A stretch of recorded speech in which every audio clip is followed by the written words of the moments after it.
So Rick wanted to start thinking, what's in your spares box? Well, MDPE pipe fittings. I've just dug all of these out for the purpose of joining some various offcuts of plastic pipe I've got to do a semi-permanent water installation.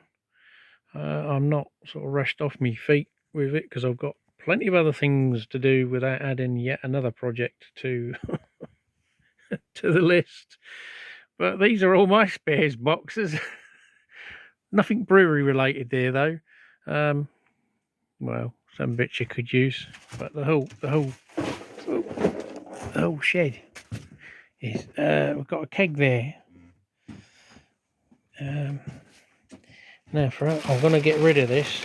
But if anyone's got, it's an old post mix system for cleaning, but it needs, they're the pin lock type. So all you got to do is change some to the other type, the Pepsi Cola and the Coca-Cola ones, so you could have both.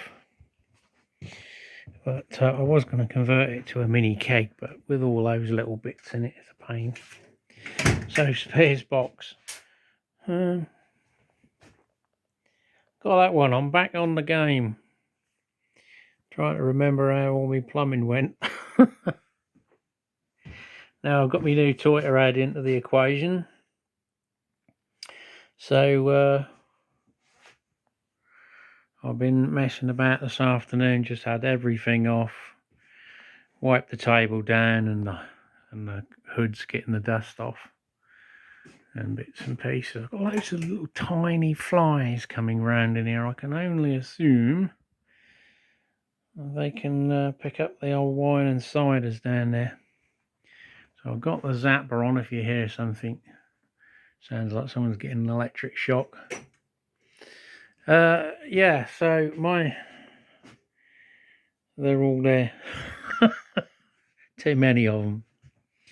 So another one for Rick was my idea for your filter, for your little mag pump, these type of thing. Them is a couple of these hose barbs. You know all this because obviously I've messaged you. So your pipe would go between them, and then it's a PTFE filter screen tri-clamp seal. It just goes between the two, like so.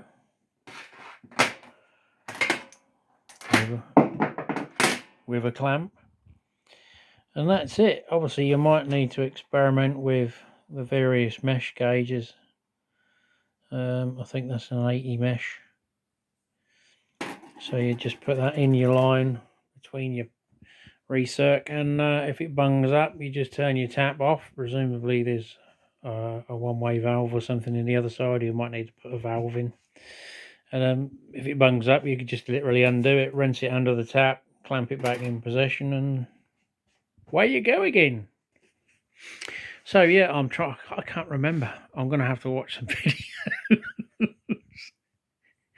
to figure out what I've just bunged things on. They're not necessarily in the right positions. Because my ultimate goal is to hard pipe as much of it as possible and only have the minimal amount of silicone hose in use. I've got some here that's gone a bit, I think that's our chalky water done that. But I did pick some more up with this guy's chiller that I bought. So I'm just trying to remember how I need to route everything and then turn the valve to make it do something else. So yeah. Oh well, stay tuned for another one another day. Who knows?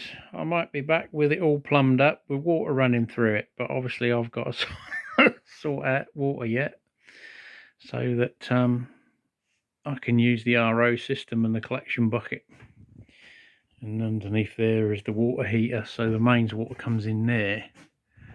Goes up along there, which is now foam filled with expanding foam to stop the little Mickey mice, and goes all the way around up here.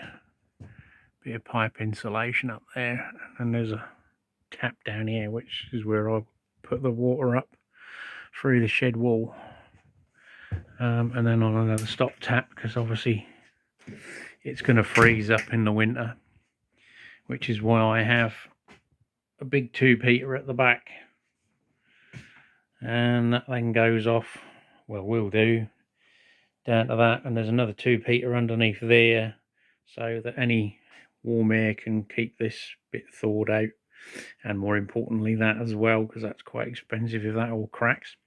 Then that's just hooked up to a Wi-Fi Inkbird, so I can keep an eye on it, and it just kicks in as it gets down to 0. But even now, I mean, it's 20, it's quite mild today, although it's overcast, but the humidity in here is, I don't know why, there's not enough ventilation, I guess. I might have to put some little vents in or something just to try and get a bit more airflow. I don't know what it's like that side. Just to try and get the moisture down. I mean, normally it's about 45, 52 in it. Normally, but it seems a bit higher in here, and then it'll go off the chart. If I'm brewing in here with the steam, it'll go over, well, up to 100, theoretically. I have got a big dehumidifier, which is that thing hanging on the wall, which I've got to put another capacitor in it to see if that'll work, because the capacitor's knackeroonied. But that's one out of a big swimming pool on a house I done years ago. So I don't know whether it worked. It did fire up, but last time I tried it, the cap had blown.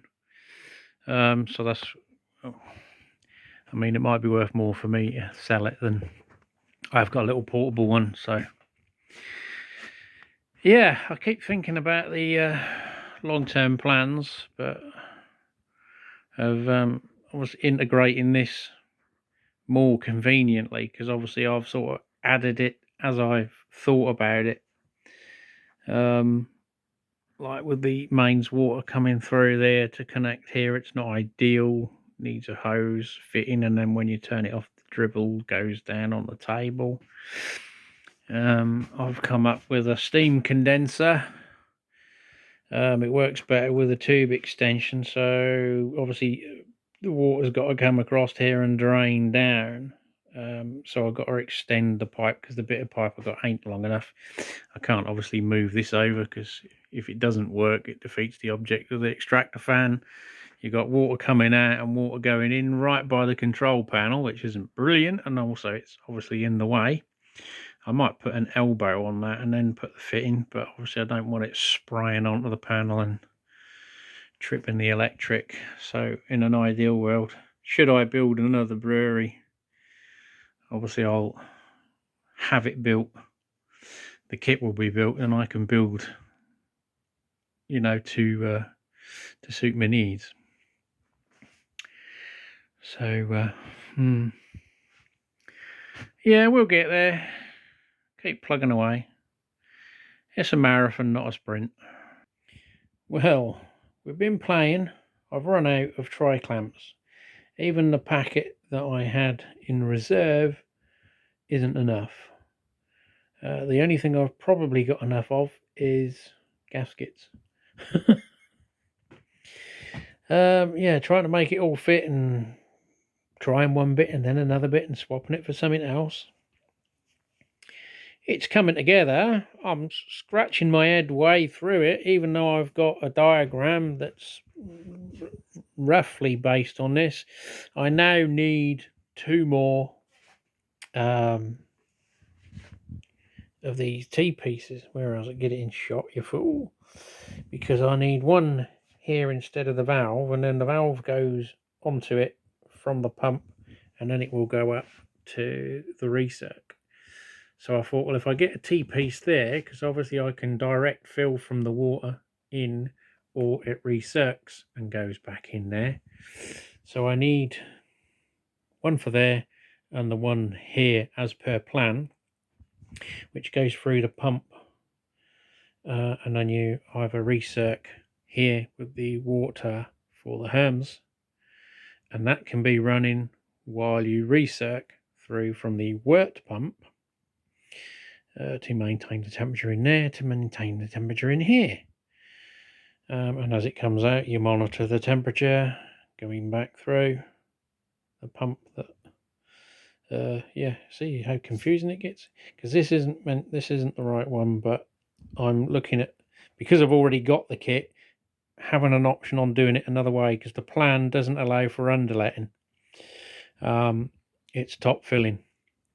Not that there's really a huge difference, but seeing as I've got most of the stuff cobbled together, and then there's my sort of homemade spool pipes where different flange or tri-clamp gives you more offset or less offset to make things fit or not fit. Hence, that one's a short one because that gives me enough clearance for that. Yeah. So I'm now going to try and stop scratching my head, go and have a beer, and probably waste some more money on AliExpress for some tri-clamps and whatever fittings I'm going to need. Because I still haven't got to the point where once it's done and comes out, it's then got to be out of the pump. It goes through there or back through there, through the whirlpool. Once you're done, you need to be whirlpooling and cooling. So I've got to connect this up as well. So I need another 2 fittings for this. And I don't know whether to move that and leave that here. I've got another 300mm spool pipe I can run along here if I need to, or just bodge it with silicone for now. I mean, I can't even dry test it or wet test it yet because I've got no water, as I said before. So right, you might get another update in a month or so's time when all my other shiny bits turn up from Langshang Po. But until then, tatty bye.